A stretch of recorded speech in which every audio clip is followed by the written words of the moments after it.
High all YouTube friends, என்னுடைய இந்த YouTube channel கவரேஜின் 7வது பகுதிக்கு உங்களை அன்புடன் அழைக்கிறேன். தமிழில் உள்ள நூல்களிலேயே சிறப்பிடம் பெற்ற நூல் திருக்குறள் என்பது அனைவரும் அறிந்ததே. என்னுடைய இந்த யூடியூப் சேனலில் திருக்குறளில் உள்ள 133 அதிகாரங்களில் உள்ள 1330 குறள்களையும் சிறிது ஆராய்ந்து வள்ளுவர் சொன்ன வாழ்க்கை தத்துவங்களை சிறிது அரசலாம் என்று நினைக்கிறேன். இந்த நூலில் மனித வாழ்வின் முக்கிய அங்கங்களாகிய அறம் அல்லது தர்மம், பொருள், இன்பம் அல்லது காமம் ஆகியவற்றை பற்றி விளக்கமாக கூறப்பட்டுள்ளது. இந்நூலை இயற்றியவர் திருவள்ளுவர் என்பது அனைவரும் அறிந்ததே. It's a classic Tamil language text consisting of 330 குறள்ஸ் of 7 words each. இதன் அற்புதம் என்னவென்றால் 7 சொடர் சொற்களுள் மனித வாழ்க்கையின் தத்துவத்தை எவ்வளவு அழகாக கோர்க்கிறார் திருவள்ளுவர் என்பதுதான். It's widely acknowledged for its universality and secular nature. The text has been dated variously from 300 BCE to 5th century CE. The traditional accounts describe it as the last work of the Third Tamil Sangam, but linguistic analysis suggests a later date of 450 to 500 CE and that it was composed after the Sangam period. The Kural text is among the earliest systems of Indian epistemology and metaphysics. It highlights virtues such as truthfulness, self-restraint, gratitude, hospitality, kindness, goodness of wife, duty-giving, so on and so forth, besides covering a wide range of social and political topics such as king, ministers, taxes, justice, forts, war, greatness of army and soldiers, honor, death sentence for the wicked, agriculture, education, abstinence from alcohol and intoxicants, etc. It also includes chapters on friendship, love, sexual unions and domestic life. The Kural is considered a masterpiece and one of the most important texts of the Tamil literature.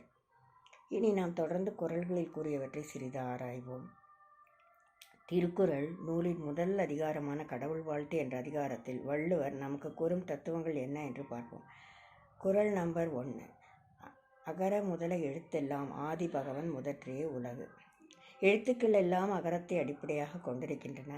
அதுபோல உலகம் கடவுளை அடிப்படையாக கொண்டிருக்கிறது. As A is the first and prime letter in all the lists of alphabets, God is the prime deity and eternal God for its first in the world. Akaram is the prime letter for all letters. As such, Adi Bhagavan is the prime God for all jivans in this world. குறள் number 2. கற்றதனால் ஆய பயன் என்கொல் வாலறிவன் நற்றாள் தொழார் எனின். தூய அறிவு வடிவாக விளங்கும் இறைவனுடைய நல்ல திருவடிகளை தொழாமல் இருப்பாரானால் அவர் கற்ற கல்வியினால் தான் என்ன பயன்? For those who are not worshipping the feet of God who possessed pure knowledge, what is the benefit of learning all that gives worldly knowledge? What is the purpose of learning all that is required for life if the feet of the God who has all knowledge are not worshipped? குறள் number 3. மலர்மிசை ஏகினான் மானடி சேர்ந்தார் நிலமிசை need வாழ்வார். அன்பரின் அகமாகிய நெஞ்சம் என்ற மலரின் மேல் சென்று வீற்றிருப்பவனது திறந்த திருவடிகளை சேர்ந்தவர்களே இன்ப உலகில் நிலையாக வாழ்வார்கள்.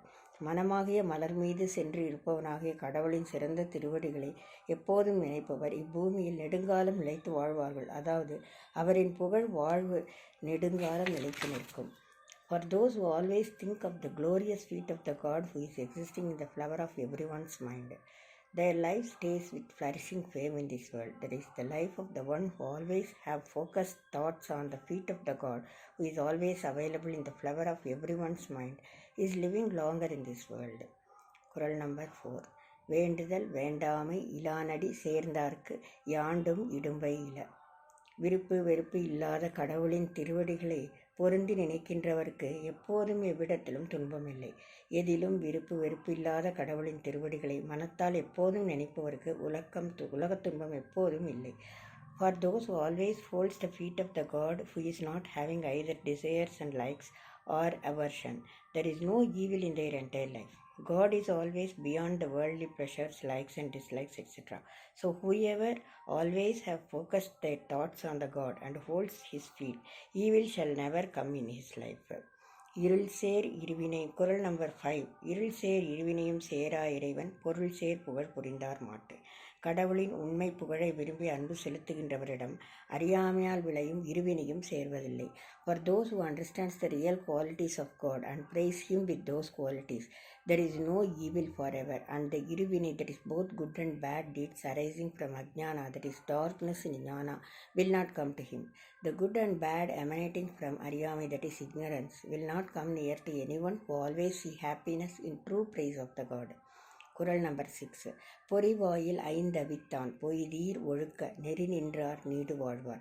மெய் வாய் கண் மூக்கு செவி ஆகிய 5 பொறிகளின் வழி பிறக்கும் தீய ஆசைகளை அழித்து கடவுளின் பொய்யற்ற ஒழுக்க வழியிலே நின்றவர் நெடுங்காலம் வாழ்வார். Those who have controlled the 5 indriyas, that is மெய் பாடி, வாய் மவுத், கண் ஐஸ், மூக்கு நோஸ், செவி ears, and destroyed the bad pleasures emerging through these indriyas, are said to be leading disciplined life. So one who stands in அறநெறி வாழ்க்கை, that is God's faultless way, is living longer with all fames in this world. On seeing him, others also will follow this way. குறள் number 7. தனக்கு உவமை இல்லாதான் தாழ் சேர்ந்தார் கல்லால் மனக்கவலை மாற்றல் அரிது. தமக்கு ஒப்பாரும் மிக்காரும் இல்லாதவனுடைய அடியொற்றி நடப்பவர்களைத் தவிர மற்றவர்களின் மனக்கவலை தீர வழி ஏதும் இல்லை. தனக்கு ஒப்புமை இல்லாத தலைவனுடைய திருவடிகளை பொருந்தி நினைக்கின்றவர் அல்லாமல் மற்றவருக்கு மனக்கவலையை மாற்றுதல் மிகவும் அரிது. Anyone whose qualities can't be compared with anything is God. So those who hold the feet of that God are attaining higher status, and for others their worries can't be changed, except for those who always think of God and holds His feet for everything. For others it is very difficult to get relieved from their worries. குறள் number 8. Aravazhi அந்தணன் தாழ் சேர்ந்தார் கல்லால் பிறவாழி நீந்தல் அரிது. அறக்கடலாக விளங்கும் கடவுளின் திருவடிகளை பொருந்தி நினைக்கின்றவர் அல்லாமல் மற்றவர் பொருளும் இன்பமுமாகிய மற்ற கடல்களை கடக்க முடியாது. அதாவது அறக்கடலான கடவுளின் திருவடிகளை சேர்ந்தவரே அல்லாமல் மற்றவர் பிறவியாகிய கடலை நீந்தி கடப்பது கடினம். அறக்கடல், that is ocean of aram, virtue, is the God. Those who holds the feet of such an arakadal are only easily crossing the birth-death ocean. So it is possible only for those who always think of the feet of God to cross the birth-death cycle of ocean, and for others it will not be possible. குறள் number 9. கோளில் பொறியில் குணமிலவே எண் குணத்தான் தாளை வணங்கா தலை. உடல், கண், காது, மூக்கு, வாய் என்னும் 5 பொறிகள் இருந்தும் அவை இயங்காவிட்டால் என்ன நிலையோ அதே நிலைதான் ஈடற்ற ஆற்றலும் பண்பும் கொண்டவனை வணங்கி நடக்காதவனின் நிலையும் ஆகும். அதாவது நற்குணங்களை கொண்ட கடவுளை போன்றவர்களை மதித்து நடக்காதவன் பயனில்லாத 5 பொறிகளை கொண்டவன் போல ஆவான். If you are not bowing your head in the feet of Sri Bhagavan, who is of 8 Kalyana Gunas, though you have all active panchendriyas, that is 5 indriyas, namely body, mouth, ear, eyes, nose and ears, it is meant that they are inactive. குறள் number 10. பிறவி பெருங்கடல் நீந்தார் இறைவன் அடிசேராதார். கடவுளின் திருவடிகளை சேர்ந்தவர் பிறவியாகிய பெருங்கடலை நீந்தி கடப்பர், மற்றவர் நீந்த மாட்டார். அதாவது இறைவனது திருப்பாத கமலங்களை தொழுபவர் அல்லாமல் மற்றவர் பிறவி பெருங்கடலை நீந்துவது கடினம். Those who get surrendered to the feet of Sri Bhagavan are able to cross the birth-death ocean. Others who are not thinking of God and not making Sharanagati towards Sri Iswara's feet can't cross that ocean. Thank you for watching this video. Thank you.